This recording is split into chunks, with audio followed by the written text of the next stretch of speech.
Hello friends, स्वागत है आप सभी का आपके अपने यूट्यूब चैनल लर्निंग नीट पर। और जैसा कि आपको पता है कि डेली सुबह 10 बजे की आपकी क्लास होती है लैंग्वेज क्लास, जिसको हम टारगेट करके चल रहे हैं सुपर डेट। लेकिन बाकी सभी एग्ज़ाम जो भी आप शिक्षक भर्ती परीक्षा देने जा रहे हैं उसमें आपकी 2 लैंग्वेज तो कंपलसरी रूप से आपको अटैम्प्ट करनी ही होती है, और वो दोनों इस वीडियो में समाहित रहती है, यानी कि हिंदी, इंग्लिश और संस्कृत तीनों ही हम एक साथ देखते हैं। तो चलिए स्टार्ट करेंगे सेशन बिना टाइम वेस्ट किए। जितने भी लोग जुड़ चुके हैं ये सभी को गुड मॉर्निंग, और ओके रिप्लाई करने के लिए रेडी हो जाइए लाइव चैट में। तो पहला आज का जो प्रश्न है वो है, प का उच्चारण स्थान क्या है? कंठ, ओष्ठ, तालु, दंत। उच्चारण स्थान संबंधी प्रश्न एक आ जाता है निश्चित रूप से, और सबसे सरल प्रश्न ये होते हैं। तो उपपदमानीय नाम ओष्ठव सूत्र से आपका ओष्ठ जो है इसका सही उत्तर हो जाएगा। प आप बोल के भी अभी देखिए, प उच्चारित कीजिए तो आप देखेंगे कि आपके जो लिप्स हैं, होठ हैं, वो आप वहाँ से उच्चारण हो रहा है, वायु वहाँ पे स्पर्श कर रही है। पितृ शब्द का सप्तमी बहुवचन का रूप क्या बनेगा? पित्रा, पितृभ्य, पितृभि या पितृषु। सप्तमी बहुवचन पिता का, माता का लगभग सेम, दोनों का सेम ही बनता है सप्तमी बहुवचन में। तो चलिए देख लेते हैं यहाँ पे जो करेक्ट आंसर होगा वो हो जाता है आपका ऑप्शन नंबर डी, पितृषु जो है ये आपका बन जाता है ना। पितरी, पित्रो, पितृषु ऐसे बनेगा आपका सप्तमी में। बंधन मुक्तः पद में प्रयुक्त तत्पुरुष समास किस विभक्ति का है? बंधन मुक्तः, इसमें कौन सा तत्पुरुष है? तृतीया, चतुर्थी, पंचमी या द्वितीया? विच्छेद कर लीजिए, हिंदी से भी विच्छेद कर लेंगे तो उत्तर आ जाएगा। तो यहाँ पे जो सही उत्तर है आपका वो हो जाता है पंचमी तत्पुरुष, क्योंकि बंधन मुक्त मतलब बंधन से मुक्त, बंधन से अलग हो गए। और पंचमी विभक्ति जो होती है वो अपादान, उसका जो कारक चिन्ह होता है वो क्या होता है? से अलग होने के अर्थ में, यानी कि बंधन से मुक्त से तो है लेकिन अलग होने के अर्थ में यूज हो रहा है। तो इस वजह से आपका ऑप्शन नंबर सी यहाँ पे सही उत्तर हो जाता है। अगला प्रश्न देख लेंगे। पितरी शब्द में विभक्ति और वचन है कौन सी? अभी मैंने ये पूरा बताया था, आपको पूरी लाइन ही बताई थी। सप्तमी एक वचन, प्रथमा द्विवचन, प्रथमा एक वचन, षष्ठी एक वचन।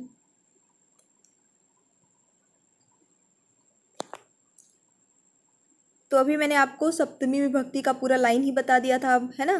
पितरि, पित्रो, पितृषु, तो आपका ऑप्शन नंबर ए सही हो जाता है, सप्तमी एक वचन है। नद्य शब्द में विभक्ति और वचन कौन कौन से लगे हैं? षष्ठी बहुवचन, चतुर्थी एक वचन, तृतीया एक्चुअली एक वचन, पंचमी एक वचन।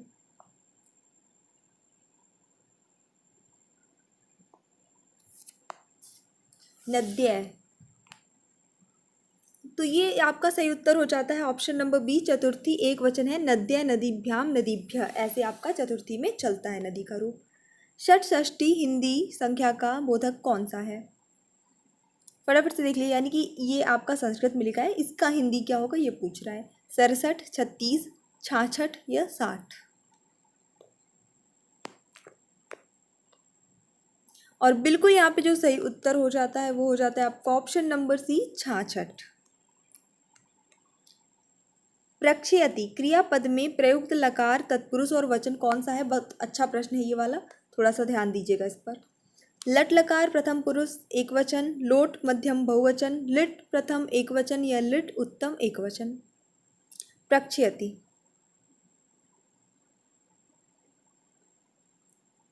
तो देखिए इस प्रश्न में एक दृष्टया देखने में, आप नॉर्मली अगर देखें तो लगता है कि प्रक्षति जैसे पठती पठता ऐसा होता है, तो ये लट लकार प्रथम पुरुष एक वचन हो सकता है, लेकिन ऐसा नहीं है।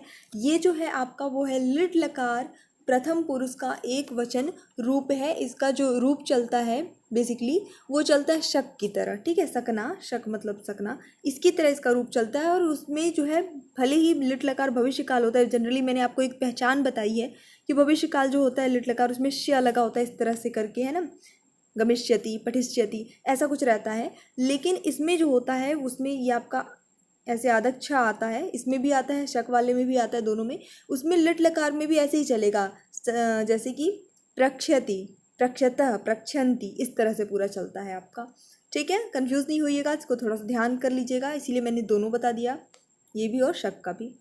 इसमें से कौन सर्वनाम है?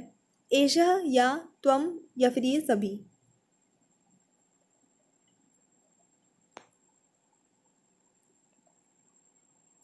और इस प्रश्न के लिए जो आपका सही उत्तर होता है, ये सारे सर्वनाम ही हैं, तो ऑप्शन नंबर डी सही हो जाएगा। जुगुप्सा पद के योग में प्रयोग की जाने वाली विभक्ति जो है वो कौन सी है? पंचमी, चतुर्थी, तृतीया या द्वितीया?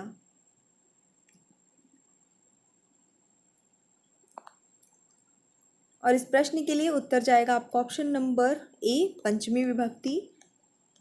राजतरंगिणी ग्रंथ के रचनाकार कौन हैं?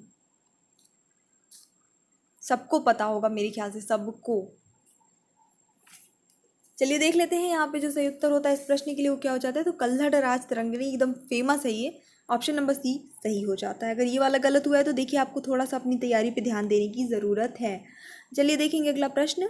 विशेषण पूरक वाला वाक्य है कौन सा? तो अब ये हिंदी से आ गया है। मधुबाला सुंदर थी, बच्ची को खांसी थी, मधु मेरा भाई है, माँ जी आराम से थी। विशेषण पूरक वाला वाक्य,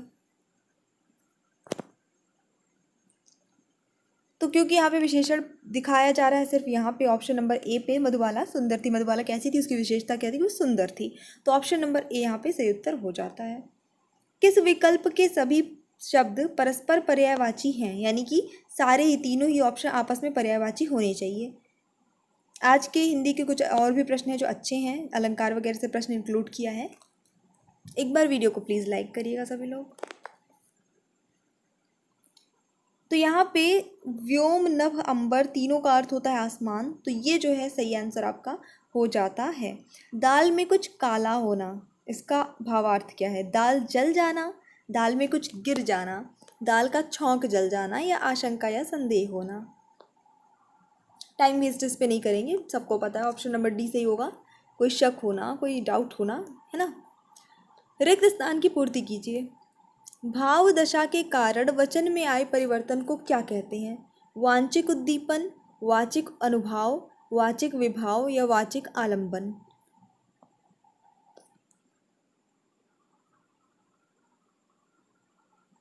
तो भाव दशा के कारण वचन में आए हुए परिवर्तन को वाचिक अनुभाव कहते हैं। तो ऑप्शन नंबर बी आपका सही हो जाता है। ओस बिंदु चुग रही हंसनी, उसको मोती जान, इसमें कौन सा अलंकार है? अलंकार से, रस से, निश्चित रूप से प्रश्न आपके बनने ही बनने हैं, चाहे वो आप यूपी टेट देंगे और उसके बाद फिर आप सुपर टेट देंगे उसमें भी।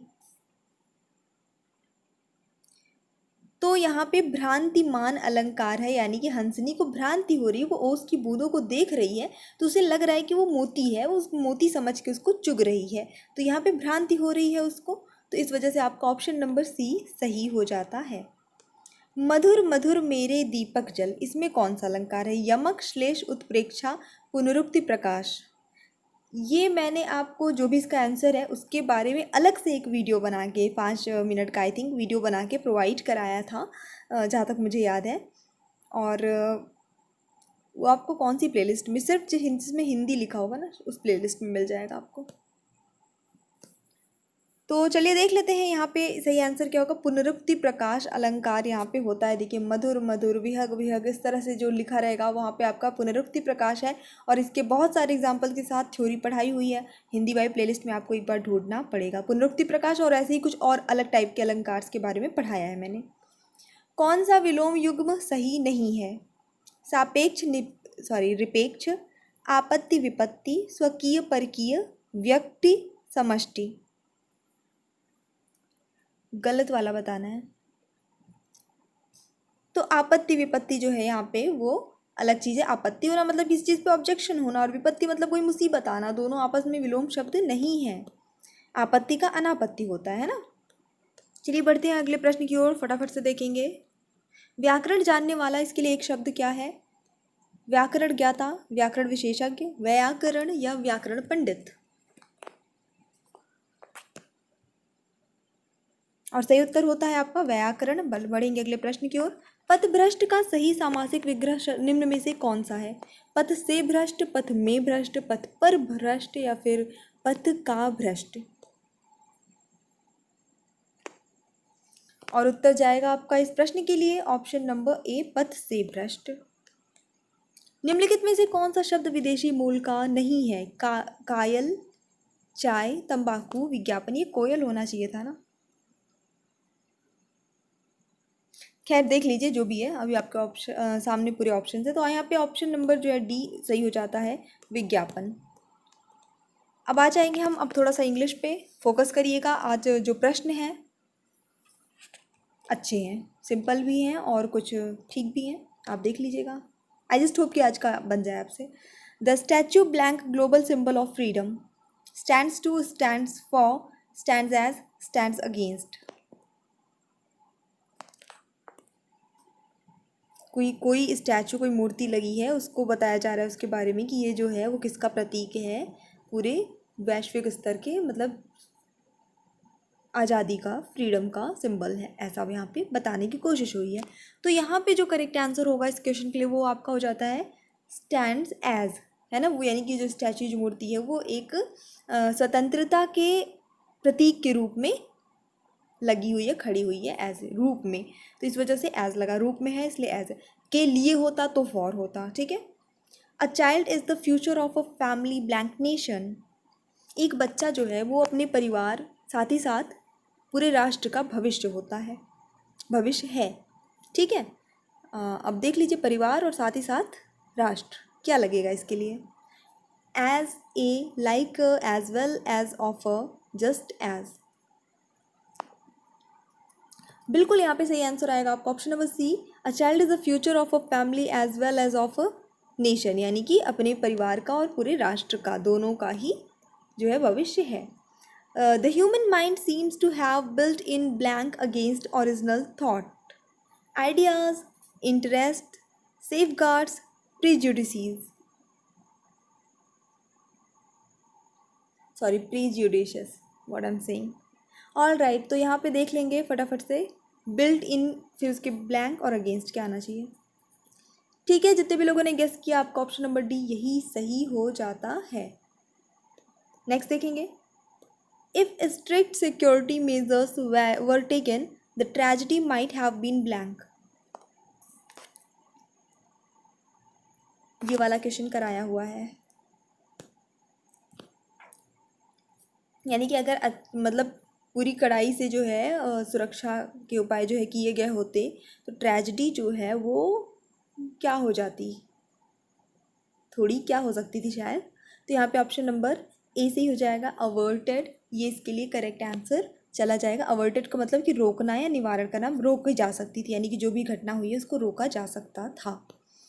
Okay, the next question is the deceased left blank him to young children.